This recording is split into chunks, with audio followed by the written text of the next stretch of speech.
Hi, welcome to this lesson on Newton's three laws. This is a really important lesson as Newton's three laws underpin a lot of classical physics.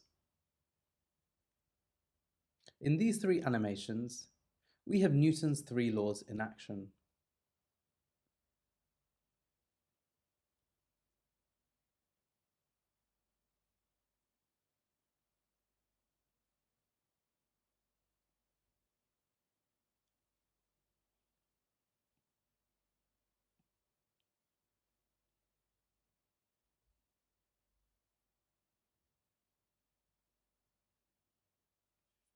On the left, we have Newton's third law. In the middle, we have Newton's second law. And on the right, we have Newton's first law. Let's take a closer look at each one of these in detail. First, let's look at Newton's third law. So for this animation, think to yourself, why is Bart moving? Initially, he sits on the chair and he's not moving. It's only when he presses the button on the extinguisher does he begin to move. Let's pause the video just as Bart presses the button.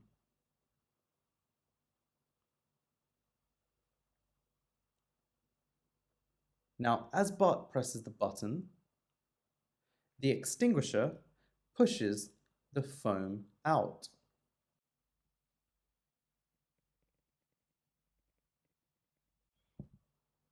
This force is in this direction.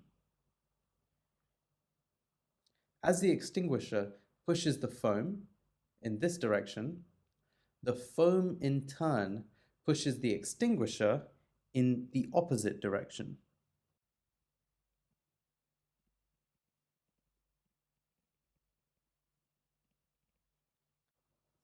So, just to say that again, as the extinguisher pushes the foam in this direction, the foam in turn at the same time pushes the extinguisher in this direction. This is what causes Bart to move. This here is Newton's third law of motion, where if object A exerts a force on object B, then object B exerts an equal but opposite force on object A. So in this situation, our extinguisher would be object A. So in object A, the extinguisher pushes object B, the foam.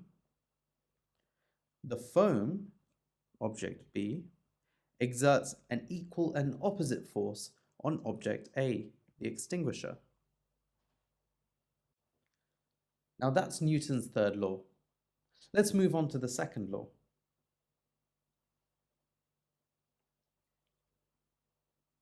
In this GIF, why does the bowling ball accelerate far more slowly than the balloon?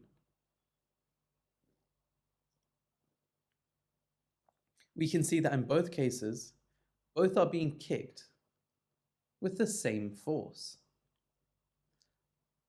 But the bowling ball barely travels, but the balloon accelerates very quickly. Let's take a look at this in more detail. Right here, we can see the difference. The bowling ball has barely moved and is barely accelerating, but the same force caused the balloon to accelerate far more quickly. This is Newton's second law, that the larger the force acting on an object, the more it accelerates. And equally, the greater the mass, the less the acceleration.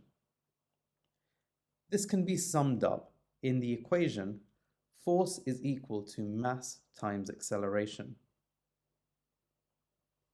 Force can be denoted by capital F, mass can be denoted by lowercase m, and acceleration can be denoted by lowercase a. Force is measured in newtons, mass is measured in kilograms, and acceleration is measured in meters per second squared. Let's try applying this equation to some questions. So in this case, a car has a mass of 1,000 kilograms. What force must the car's engine supply to cause an acceleration of 2 meters per second?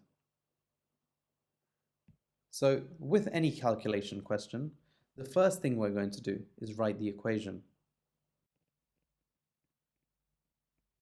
Next, we're going to substitute into our equation.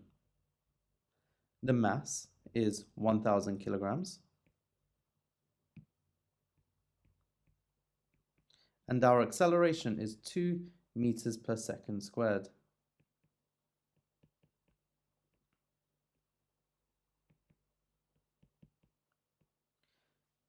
Using a calculator, we can easily find that the force that the car's engine must supply is equal to 2,000 kilogram per meter second, or 2,000 newtons.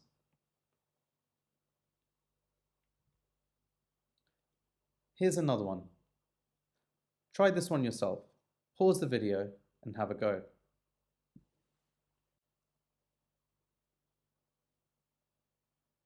Now, once again, let's first read the equation. Okay, let's go through it together. Let's read the question. A lorry has a mass of 12,000 kilograms. What acceleration is caused by a force of 10,000 newtons? First, let's write the equation. Next, let's substitute into our equation using the information in the question. Our force is 10,000 newtons, and our mass is 12,000 kilograms. And our acceleration is unknown. Now to solve this, we are going to divide by 12,000 on both sides.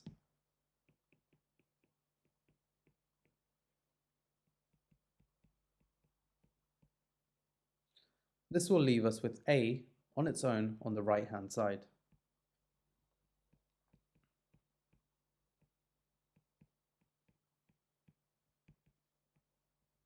Using our calculator, we can find that acceleration is equal to 0.83 meters per second squared.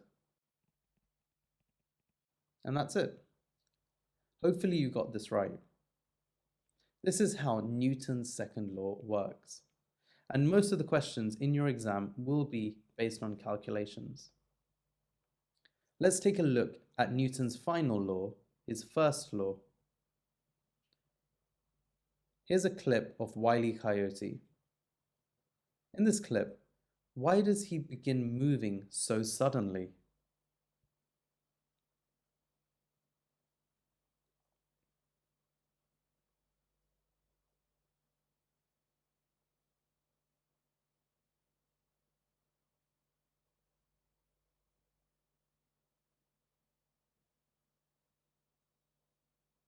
Hopefully you saw that. Now let's break it down. Here we have 3 still images from that clip.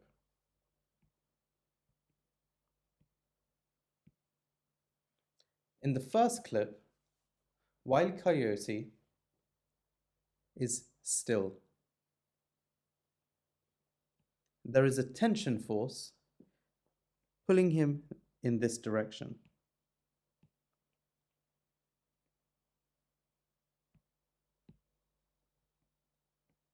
There's a force pulling him in this direction from the elastic band. But there's also a force pulling him this way as he's holding on to the pole.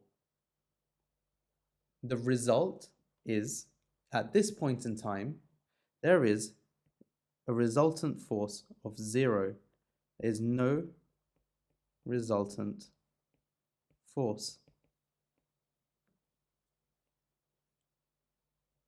However, this changes as soon as he lets go of the pole. As soon as he lets go of the pole, there is no force pulling him backwards, and there's only a force pulling him forwards. Now the resultant force is to the right. This is what causes him to accelerate.